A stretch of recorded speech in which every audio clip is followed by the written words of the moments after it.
বাংৰু বল বল বল বল বল নেপামগে নহলে আমি এতিয়া মুলুকে ঘৰত পাৰ্টি হৈ আছে চাগে সব গোট খালে চাগে বল বল বল বল আকৌ বল মোৰ লগত তই নোৱাৰ মই দৌৰা নিচিনাই খোজ কাঢ়িম বল বল তেনেহলে সোনকালে যাওঁ আৰে ফপকা তই আকৌ মোক কোনটো ৰাস্তাত লৈ আহিলি এইফালেদি আগতে অহা নাই নহয় এইফালে কি শ্বৰ্টকাট হ'ব নেকি আৰে বাংৰু তই সোনকালে গৈ পোৱাটোহে লাগে এইফালেদি শ্বৰ্টকাট খালি অকণমান হাবিয়ে হাবিয়ে যাব লাগিব আৰু মইতো সোনকালে পোৱালেগে হয় ঠিক আছে তেনেহ'লে ফপকা তোৰ ইচ্ছা খালি সোনকালে পালেগে হয় এই বাছখন দেখিছ নাই তই এখন বহুত পুৰণি বাছ আকৌ মই একদম কেঁচুৱাৰ পৰা দেখিয়ে আছো এই বাছখনৰ ভিতৰত কি কি আছে যে ঠিকান নাই আৰু বল বল এইখিনিৰ পৰা সোনকালে যাওঁ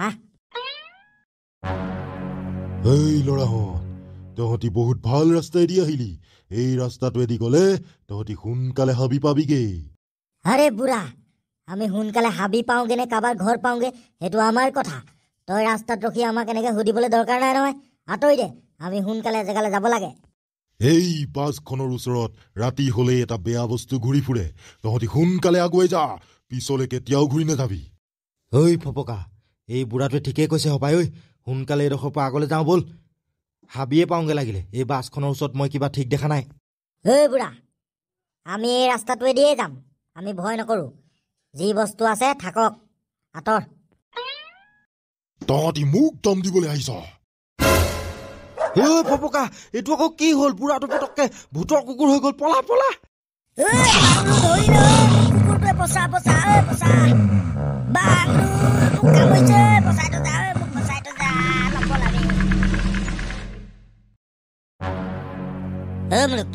তোৰ খাস পাৰ্টনাৰ বাংৰু আৰু ফপকা আহিয়ে পোৱাহি নাইচোন ক'ত গ'ল সিহঁতি উঠনিৰ পৰা আমি বহিয়ে আছো মোৰ ভোক লাগিছে হ'লে দেই মই নহ'লে খামগে এতিয়া ফপকা আৰু বাংৰু ওলাই আহিছিলে আধা ঘণ্টামান হৈ গ'ল বোলে ওলাই অহা মই ফোন কৰিছিলোঁ নহয় ক'ত মৰিছে আকৌ তেহেঁতি দুটা আহিয়ে পোৱাহি নাই কিনাৰাম কাই মুলুককেই মোৰ মতে তেহেঁতি দুটাই ৰাস্তাহে হেৰালে হপায় এনেও দুয়োটাই অলপ অলপ খায়ে থাকে ক'ৰবালৈ গ'লগৈ নেকি ভুলতে ঐ ডাগৰু তোৰ ওচৰত ফপকা নম্বৰটো আছিলে হপায় নহয় ফোন এটাকে কৈছা নহ'লে হে কিনাৰাম মোৰ ডাগৰুৰ আগৰ নম্বৰটোহে আছিলে এতিয়া নম্বৰটো নাই নহয় ঘৰতে ফোন কৰি সুধিব পাৰিম আৰু কৰোঁ নেকি কৰ ঘৰলৈকে ফোনটো কৰচোন ক'ৰ পালেহি সুধ ৰহ তেতিয়াহ'লে হেল্ল' খুৰী কোনে ক'লি মই ডাগৰুৱে ক'লোঁ খুৰী ফপকা মুলুককে ভাগৰ বাৰ্থডে আছিলে যে আজি ইয়ালৈ আহিছে নেকি বাৰু ফপকা তাৰ লগত বাংৰুও গৈছে এঘণ্টামানে হ'লচোন ইয়াৰ পৰা যোৱা এতিয়ালৈকে কি পোৱাগৈ নাই নেকি তাহাঁতি নাই পোৱাহি আকৌ আমি তেহেঁত দুটাৰ কাৰণে ৰখি আছিলোঁ খাবলৈ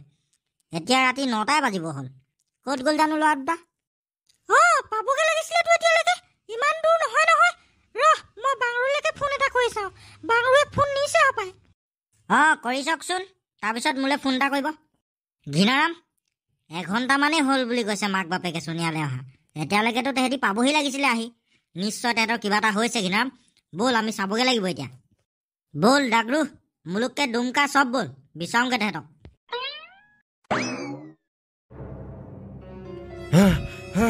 মোৰ পিছে পিছে আহি থকা নাইতো সেই ভূতৰ কুকুৰটো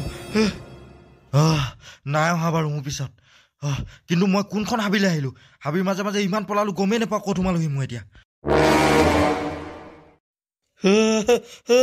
নেমাৰিবি ঐ বুঢ়া মোক কি কৰিলোঁ মইতো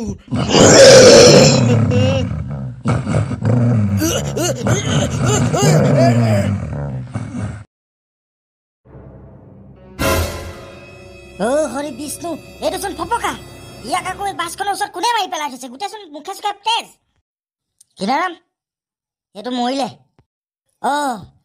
সিহঁতৰ আকৌ কি হ'ল এই ৰাস্তাটোৱেদি বৰকে মানুহ অহা যোৱা নকৰে কিন্তু কেনেবাকে এই ৰাস্তাটোত ভূত পেটে পালে নেকি নহ'লে কিবা বনৰীয়া জীৱ জন্তুৱে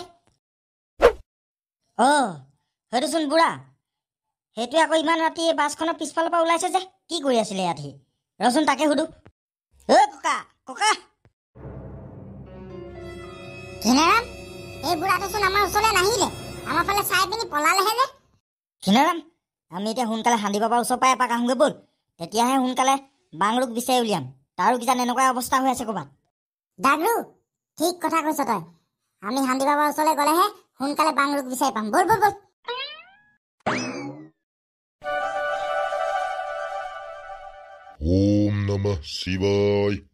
ওম নমঃ শিৱায় ওম নমঃ শিৱায়। প্ৰণাম বাবা। কল্যাণ হওক। হান্দি বাবা, আজি মুলুকে ঘৰত বাৰ্থডে পাৰ্টি আছিলে। আমি গোটেইখিনি তাতে আছিলোঁ। কিন্তু ফপকা আৰু বাংলু আহি নোপোৱাত আমি তেহেঁতক এতিয়া বিচাৰি আহিছিলোঁ আৰু দেখিলোঁ যে এখন বাছৰ ওচৰত ফপকা পৰি আছে মৰি। হিনাৰাম, ফপকা আৰু বাংৰু এতিয়া আৰু জীয়াই থকা নাই। তেহেঁত দুইটাকে মাৰি পেলালে। হে? কিন্তু কোনে মাৰিলে হান্দি বাবা? তেহেঁত দুটাক মাৰিলে এটা নেগুৰ কটা কুকুৰ ভূতে। কিন্তু হান্দি বাবা, সেই বাছখনৰ ওচৰত ফপকা মৰি পৰি থাকোঁতে আমি এটা বুঢ়া মানুহকে দেখিছিলোঁ। সেই বুঢ়াটোক আমি মাতিছিলোঁ, কিন্তু সি আমাৰ ফালে চাই ঘূৰি পলালে। তহঁতি যোনটো বুঢ়াক দেখিছিলি সেই বুঢ়াটোৱে হ'ল নেগুৰ কটা কুকুৰ ভূত। এই বুঢ়াটোৱে ৰূপ সলনি কৰিব পাৰে। হে? তহঁতি এতিয়া একেলগতে 4টা মানুহ আছিলি বাবে এই বুঢ়াটোৱে চাগে তহঁতক আক্ৰমণ নকৰিলে। যদি এটা বা দুটা মানুহ দেখি পায় তাৰ বাছখনৰ ওচৰেদি যোৱা, তেতিয়া সি কুকুৰ ভূত হৈ আক্ৰমণ কৰে। কথাটো মানে সেইটো। হান্দি বাবা, আমি এতিয়া সেই নেগুৰ কটা কুকুৰ ভূতটোক কেনেকে মাৰিম? এই পাখিখন মই জাৰি দিছো, এই পাখিখন লৈ যা। কিন্তু হান্দি বাবা, আমি এই পাখিখনেৰে কেনেকে ভূতটোক মাৰিম? তহঁতি প্ৰথমে সেই বাছখনৰ ওচৰলৈ যা যোনখিনিত ফপকাক মাৰি পেলাইছিলে। কিন্তু মনত ৰাখিবি, এটা বা দুটাহে যাবি, বাকীকেইটা লুকাই থাকিবি। সেই বুঢ়াটোৱে যদি 4টামান দেখে তেতিয়া সি ভূতৰ ৰূপ নলবও পাৰে। ঠিক আছে হান্দি বাবা। যেতিয়াই সেই বুঢ়াটো তহঁতৰ আগত ওলাব আৰু যি টি কথা সুধিবলৈ ল'ব, তেতিয়াই তই শিৱৰ নাম লবি। শিৱৰ নাম লোৱাৰ লগে লগেই সি নেগুৰ কটা কুকুৰ ভূতলৈ পৰিৱৰ্তন হ'ব। আৰু তেতিয়াই তহঁতি সেই পাখিখন লৈ তাৰ মূৰলৈ দলিয়াই দিবি। পাখিখন তাৰ গাত লগাৰ লগে লগেই সি জ্বলি ভস্ম হৈ যাব। ঠিক আছে হান্দি বাবা, ধন্যবাদ। কল্যাণ হ'ব। মুলুককে আৰু তাগলু, তহঁতি এইখিনিতে থাক, আমি আগলৈ গৈছোঁ। হেই, তহঁতি কলৈ যাবলৈ আহিছ? দেখিছ নাই ইয়াত মানুহ মৰি পৰি আছে। এইফালেদি সোনকালে পাৰ হৈ যা। আমি মৰি থকা দেখিছোঁ, কিন্তু তইতো ইয়াক বচাব পাৰিলিহেঁতেন। তই কিয় নবচালি?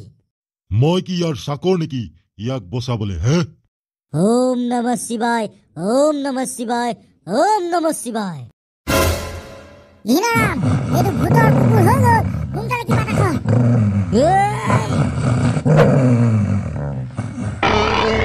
যেনে কৰ্ম তেনে ফল।